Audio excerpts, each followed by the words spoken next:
Yo, what's good, you guys? It's Boomer and Jer watching Bali Star today. We just getting into idiot streamers who ruin their life or views by the kid Moon. You feel me? So, yeah, man, let's get straight on into it, man. Make sure to leave a like, support the video if you enjoy, subscribe if you're new, so that we're trying to put the all-star gang up in this thing. Let's get straight on into it, man. Let's go. From streamers gambling their life savings away, to deliberately shitting themselves on stream and crashing their cars for views, these are the idiotic streamers who ruin their lives for views, beginning with Zilean OP. Zilean OP was one of the fastest growing Twitch streamers back in 2012, streaming games every day. He gained popularity by portraying himself as a disabled individual. His streams tugged at his viewers' Wow, heartstrings. that's already red flag number one I see. My whole stream knew that I was going Unless he's actually, you know what I'm saying? No one knew the extent of my recovery. I was in a wheelchair for 2 years. I was in a car accident. Okay. Which put me in a wheelchair. Viewers rallied, even contributing funds for a new wheelchair and a heartwarming display of love for the guy. However, the narrative took an unexpected turn when during a live stream, Zilean OP shockingly stood up and walked off screen, shattering the illusion.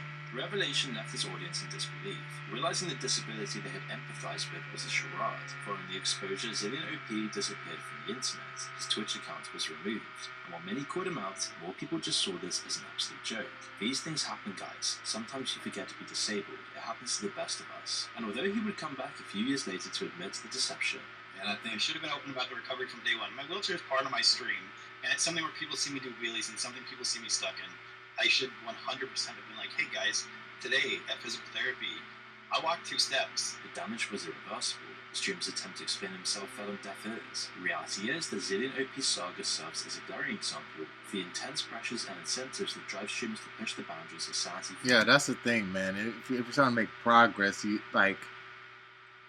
I guess it comes up to a point, where you clearly can start to walk. It's like, hey, come out right the next stream, that stream, and be honest. But hey, guys, I can still walk. You know, so don't feel like you're still in a wheelchair for like weeks after. You know what I'm saying? Unless something occurs to make you be back in that wheelchair, but that clear display, like could have been, it could have been like preventative or so. It could have been prevented. In his case, the idea of an ever-growing audience that loved him because he was in a wheelchair meant he had to keep that persona wrong. He felt his online persona was identified by his disability, and so he pretty much mocked the truly disabled and pretended to need something millions wish they could escape from, all for a couple of views. This demand for attention by creating illusions for content becomes a dangerous cycle and says a lot about humanity. But that was nothing compared to the next person on our list. You see, as streamers witness the success of their peers and capturing viral moments, they feel compelled to outdo one another. This race for the craziest stunts can inadvertently lead to the normalization of extreme behavior. Who is that guy? Keep seeing him in all the For memes. instance, popular streamers like XQC and Drake the Rapper have gone live on Twitch as they gamble millions of dollars. Good fucking man. 2.4 now. Recruit more time. Oh my. Oh my. You, Wow. sir. Look at that screen. Jesus Christ. I'm not gonna click it, man. Okay. Oh, wow. Oh. Often tipping viewers in the chat along the way, with some streamers going so extreme that they lose millions online for their audience, like Trainwrecks TV, who lost over $10 million in one stream. But one gambling streamer that stands above them all is Austin07, otherwise known as Bossman Jack. He started streaming back in 2019, and his channel gained popularity with the boost of the streaming service Kick. Unfortunately, Austin is a chronic gambling addict who has slowly gambled his life away in front of his viewers. Even worse is that quite often he'd do it with other people's money. Dude, somebody please help me, bro. Dude, somebody please can help me, bro. I know one of y'all can help me, bro. If we go back to 2014, Austin found himself entangled in a criminal case that almost resulted in a felony. According to the arrest report, on August 30th, 2014, Austin, along with 2 accomplices, broke into cars in the Berkshire area of New Kent, Virginia. The trio made off with coins, credit cards, and various items. The charges include grand larceny, credit card theft, tampering with a vehicle, and petty larceny. In 2015, Austin pleaded guilty to the lesser charges and agreed to pay restitution, leading to the dropping of the felony grand larceny charge. This was prior to his gambling addiction, but it showed a bit of who he would become. By 2020, Austin was known as a death streamer, borrowing gold from his audience and losing it in gambling jewels. Oh my fucking god, dude! What the fuck is this?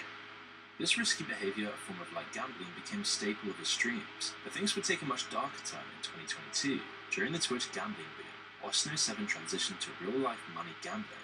Clips surfaced of him winning big, but the streak was short-lived. In true gambling fashion, he found himself losing significant amounts, leading to meltdowns that showcased this intense frustration and self-loathing. I just lost everything. Have a good day, everybody. Wow. I cannot fucking believe that. Wow.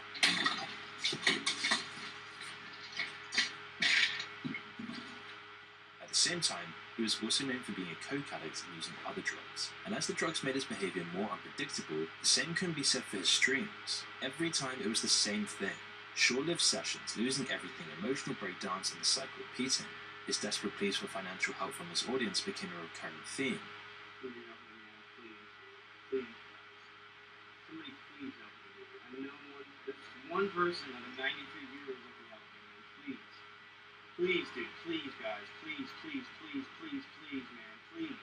Highlighting the destructive nature of his gambling addiction, he was putting himself into heavy debt and letting his viewers watch him do it. While you may say it was gambling that was his issue, Austin clearly loved getting the attention along with his downfall.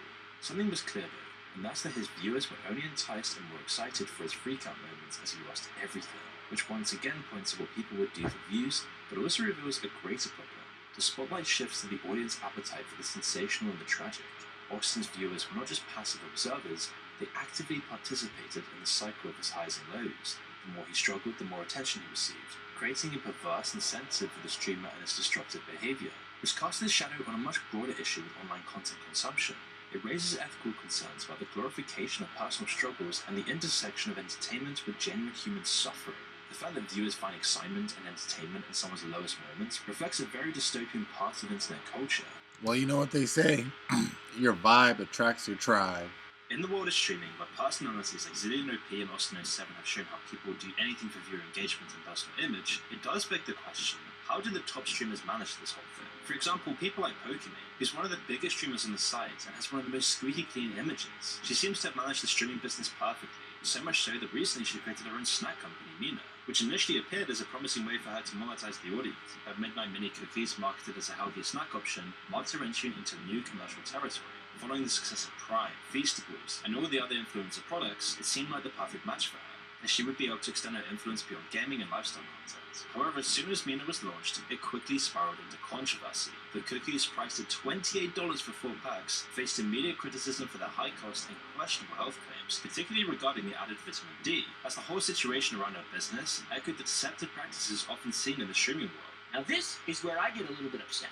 I'm going to be honest with you. 3 micrograms of vitamin D, and then using 3 micrograms to say you have vitamin D in your branding. So 3 micrograms of vitamin D is not a lot of vitamin D. That's 120 IUs of vitamin D. The average adult needs about 600 IUs of vitamin D a day to maintain their balance. This is dietary allowance. This is not going out in the sun.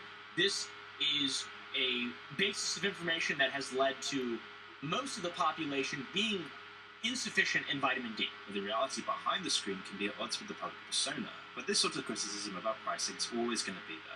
However, the backlash would receive a fever pitch when Pokimane responded to the criticism on social media. In a series of completely idiotic and moronic tweets, she responded to the That's comprehension skills, so you resort to regurgitating idiotic incel rhetoric instead of easily reading up on basic CPG food industry practices praying for you. Yeah, come on, man. criticism on social media. This is where you need a publicist when you're dealing with, like, business ventures or something, man. In a series of completely idiotic and moronic Or just have the common sense to know how to address things.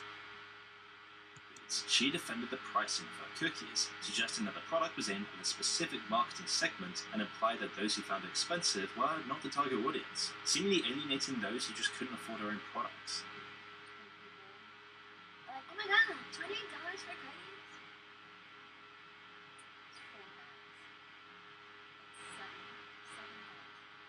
Oh no, I know math is hard. You're an idiot, but... Why'd you say so? Seemed to push away a portion of her fan base who felt that she was being insensitive to different economic realities. Quickly, people like Moist Critical would make videos from her, which gained over 4 million views in 24 hours. Many of her own fans expressed disappointment and frustration about this whole situation, feeling that her condescending, tone-deaf response was indicative of a growing gap between her and her audience, the rich and the poor.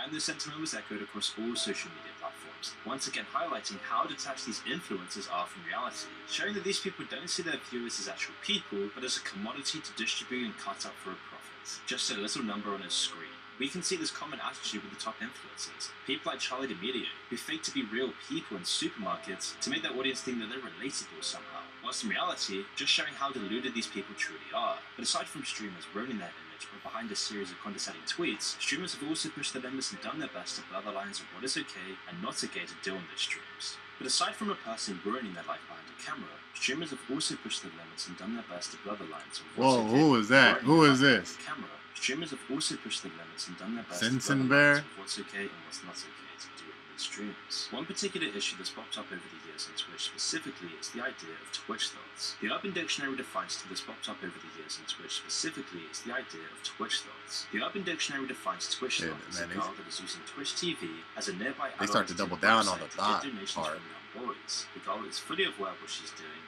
If someone calls her out, she's always going to defend herself by saying that someone is sexist. Now, there's a major debate surrounding Twitch thoughts, and whether the gaming community is being sexist or if certain female streamers are indeed pushing the boundaries with their content. Some argue that a growing market on Twitch involves female streamers not primarily focused on gaming, but on luring in viewers with overly sexual behavior, relying on donations and subscriptions with minimal gaming-related content. While wearing very revealing clothing, they do certain things to entice the audience even more, like stretching, bending over to adjust the webcam, twerking, and engaging in various poses with a focus on cleavage and buttocks. But part of the issue is that Twitch seems to have a double standard. Male streamers who sarcastically reenact similar poses often face some hefty consequences. With a major uproar from the Twitch community, they have changed some guidelines on what is allowed. One streamer who consistently takes this to the next level is Alan Izzy, who has done multiple questionable things for views and donations. Hey, bro, I ain't gonna say it, man. Like, y'all already know.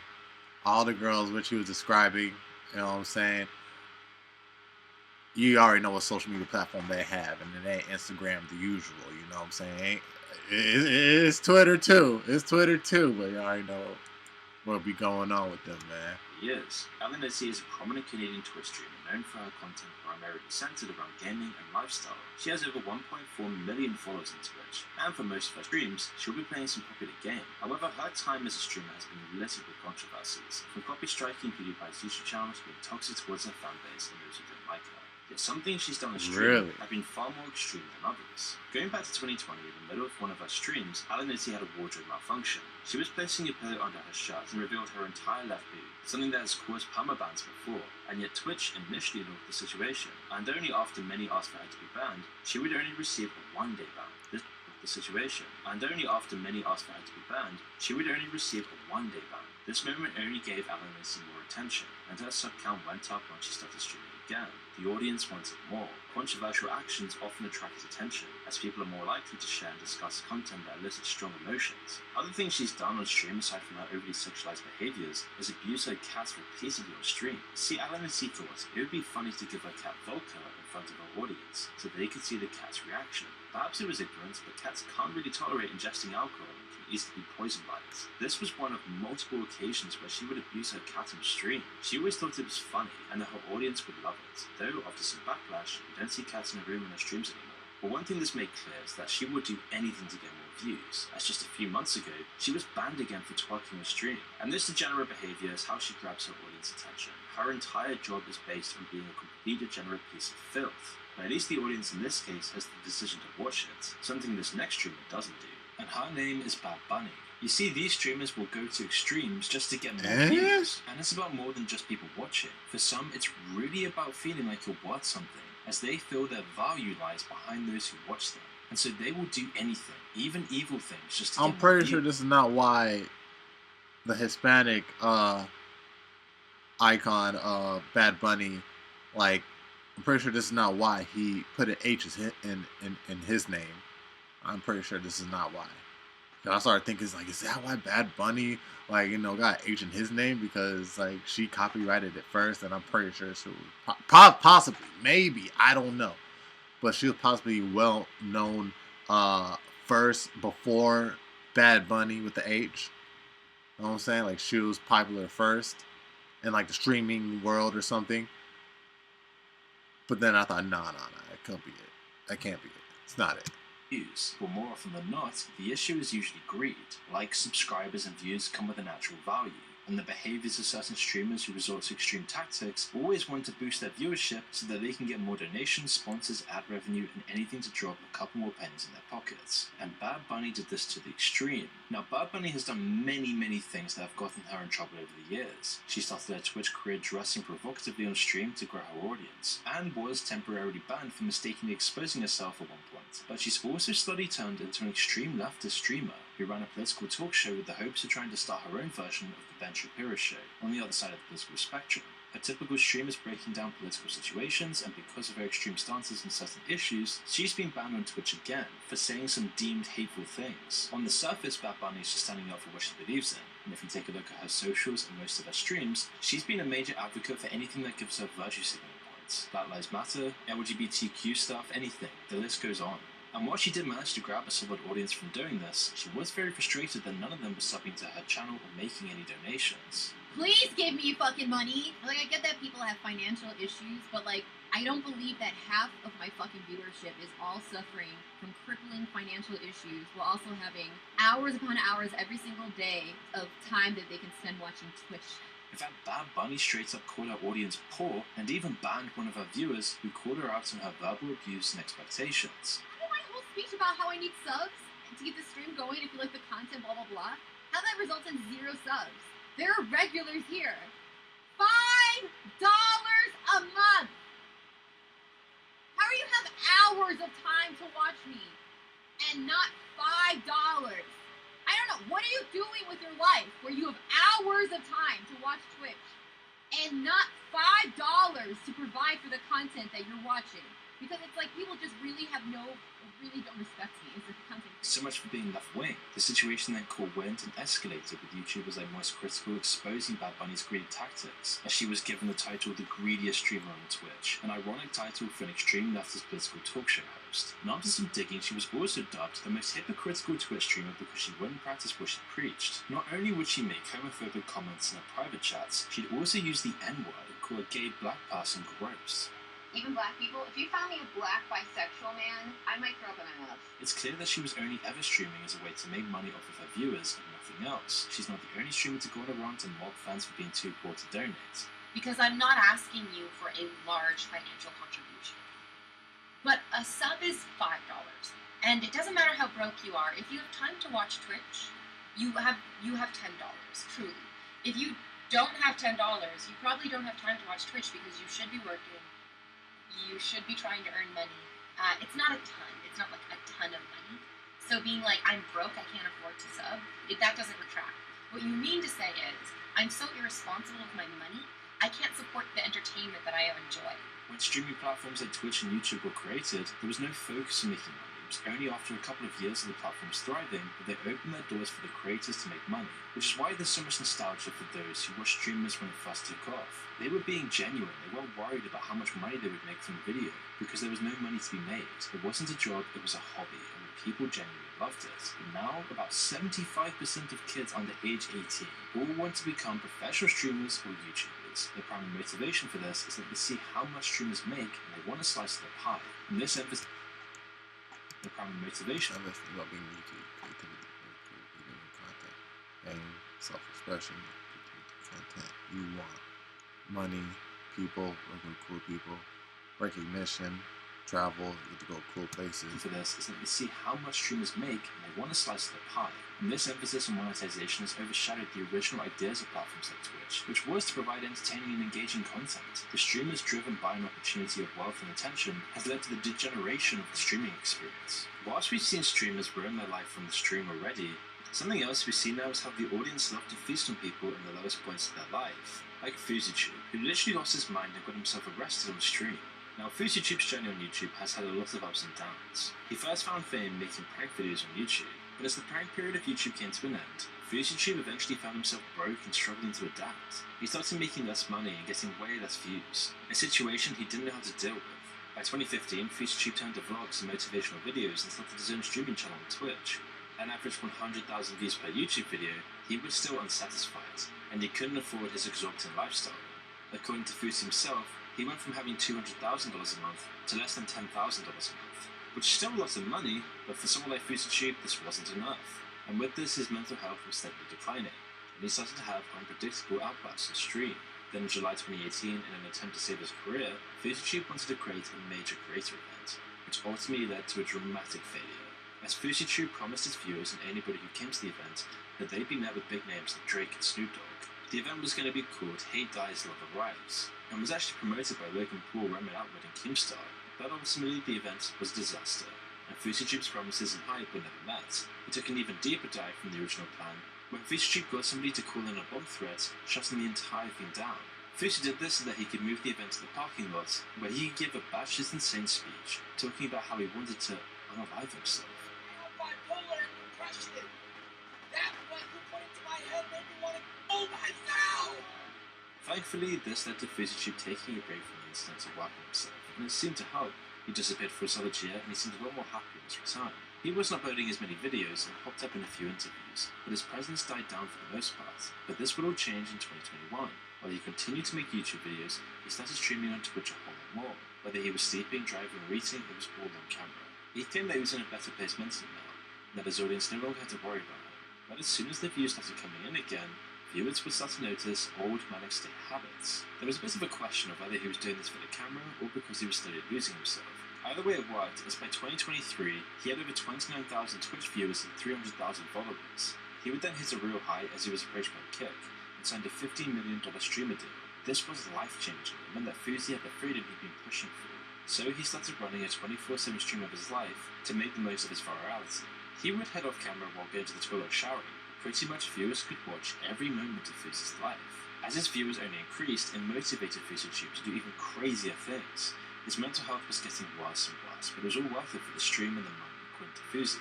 While driving, he'd close his eyes and let go of the wheel for several seconds, doing anything he could to engage his audience. But then he would do the despicable when he met a drunk woman at an airport back in August 2023. Streaming his conversation with the woman, Fusi would learn she was a victim of human trafficking, and so more and more viewers would tune in to hear her life story as she broke down and cried. She was also clearly drunk at this point, and everyone watching felt heartbreak for her. It was an emotionally gripping story of someone who survived human trafficking and was able to tell the tale. But then, all of a sudden, Fusi went off camera for about 10 minutes. And he would return, leaving the woman behind, and start bragging about how he had just banged the woman in the bathroom. I just joined the Mile High Club. And I know it doesn't count as the Mile High Club because I was in the airport, but I still joined it. I swear to God. I swear on everything I love. I swear on everything I love. Bro. I just joined the Mile High Club. And just because, like, you know, it doesn't make it, like, right, you know, it's just like, I don't know, like, it seemed like Family Guy-esque to me or something, man. It was like, what? Airport. In the middle of that. Like, you know, like, it's a shock value that When the made community it, was like, outraged of Fusi taking advantage of her, Fusi then jumped back to his claims, denying it ever happened. But it does make you it was like ask, a Family why Guy did he shock claim it in value. the first place? Well, the answer to that is that Fusi knows his community. He knows they want him to do some of the most disturbing things on stream. I really think I'm misusing the word shock value. value. It was just a big shock. It was a shock of It's it. a parasitic relationship where the audience feeds off the struggles of the creator, and it becomes a cycle. As the more extreme situations Fusi puts himself in, the more views come in, and thus the more money and clout. And so he feels he always needs to have these moments in hopes that the viewers keep watching him. And this momentum would keep building and building up until August 23rd, as Fusi reached his breaking point. Over the day, he physically assaulted 2 people and entered a manic state. You can see him unable to handle the situation mentally, and he becomes dangerous to those around him. All the while, this was the big spectacle. His live viewers skyrocketed. He'd gained all the views he'd ever wanted, but now his brain was so muddled, he couldn't appreciate it. As over the day, Troll would keep calling and harassing Fusi, making him believe that his family was in danger and that Fusi himself was in danger. And by the end of the day, Fusi called the cops. There's a gun to my head right now. There's a gun to my head. Oh, ma'am, he left. Ma'am, he left. There's a gun to my head. Help, get them. Help, bye. Ma'am, get your gun to this. What's your own number? Help, tell me. 2027. The police eventually came and arrested Fusi, who was clearly in a non-controllable state. after being detained by police and sent to a mental health facility. And we can only hope that he's taken that moment seriously and plans to step back down from stardom. But it's even harder to do now when his $50 million kick deal is on. But the real question is, why do people keep on watching this? And how many other Fusies are there going to be in the coming years? It's our innate need for parasocial relationships and dopamine at all costs that's driving this mental illness factory that we call streaming. And we can see this so clearly with a World of Warcraft streamer called Plump Rum Stump, an overtly obese streamer who sits on stream for hours at a time, taking edibles, getting high, and gaming. It seems like the streamer just based his entire personality on the World of Warcraft streamer from South Park, even wearing exactly the same shirt in all of his streams. Oh wait, that's where they got the that from? It seems like the streamer just based his entire personality on the World of Warcraft streamer from South Park, even wearing exactly the same shirt in all of his streams. And whilst he did manage to pull in a couple they even made a South Park icon for him. That's crazy. That's in all of his streams. And whilst he did manage to pull in a couple hundred consistent viewers, he'd reached his peak viewership after taking a lesson from Eric Cartman, when he defecated on screen right after a hardcore classic death. He didn't even end the stream and just carried on as if he didn't have a pile of shit in his pants. It wasn't a mistake moments that he couldn't handle, and he would even post the video separately on Twitch with the title Streamer Shits Himself, seemingly doing this deliberately just to gather enough attention to fuel his ego, and the video quickly garnered attention with over 70,000 views. But is publicly shitting yourself really worth 70,000 views? Well, to him, it definitely was, as a couple months later, he did it all over again. And believe it or not, he isn't the only Twitch creator to do such a thing on stream. And now today, because of this, his channel is more popular than ever. And if anything, this just shows how toxic these Twitch viewers really are. While Twitch has been a space for diverse content and personalities, instances like these raise concerns about the direction of online communities and the potential. I mean, honestly, I see this as like TV watchers, you know what I'm saying? Like sometimes you got them secret channels, back before streaming, you know what I'm saying? HBO is like, that was like one of the added channels that you had to have on TV to see like other shit that you don't usually see with basic television, you know what I'm saying? With basic cable. So it's like, in a way, it's like streaming, of course, is like another version of that because there are people that do want, you know what I'm saying? They'll pay for those extra channels to see stuff like this go down. Toxicity within the audience. People just want to feel some sort of emotion these days, no matter how degenerate the content they're watching is. That's why if you open Twitch today, you'll probably find some half-naked girls in hot tubs on the front page. I'm very glad I didn't get extra channels until I was way, way older. You feel me? Things like Twitch foster a toxic culture. My parents were dicks. They put parental locks on most channels. Alright, I just want to say that. I don't know why I had to say it, but they were dicks. But damn it, they make me, I don't know, man. I guess view the world in this type of light or some shit. Degenerate behavior over actual entertainment, which only incentivizes more and more streamers to push the boundaries to maintain viewership. And this is why we now have people streaming themselves doing illegal things on a regular basis, like this streamer named Odio Rojas, who captured the public's attention through a reckless and dangerous act as he sped through traffic at an alarming speed, reaching 116 miles per hour. With the live video, damn it, they could have kept the Adult Swim channels from 14 plus channels. The impact caused his vehicle to spin into concrete, and the streamer injured himself very badly, as he would be hospitalized for a very long time. And it makes you wonder, how far is this cycle going to go? How far are people going to go for views in the future? Only time will tell. Crazy, crazy. Alright, you guys, so that was Moon with idiot streamers who ruin their lives for views, man. Yeah. You know what I'm saying? That's why, you know, I just like doing this. And when I stream, I just stream playing video games. That's it. You know what I'm saying? I'm just straight playing the game. You know what I'm saying? Also giving like commentary here and there about the game. And only a few games. You know what I'm saying? Like I would like to do games that I would want to do. Like, you know, I'm pretty sure you go up on my Twitch, you see streams for Sonic and Pokemon. Those are the only ones so far. You know what I'm saying?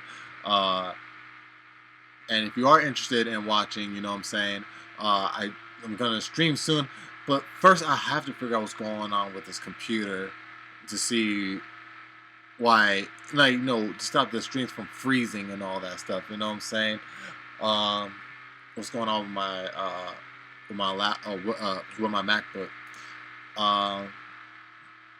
But yeah, oh no, future games I am gonna play are, you know, the upcoming GTA coming out.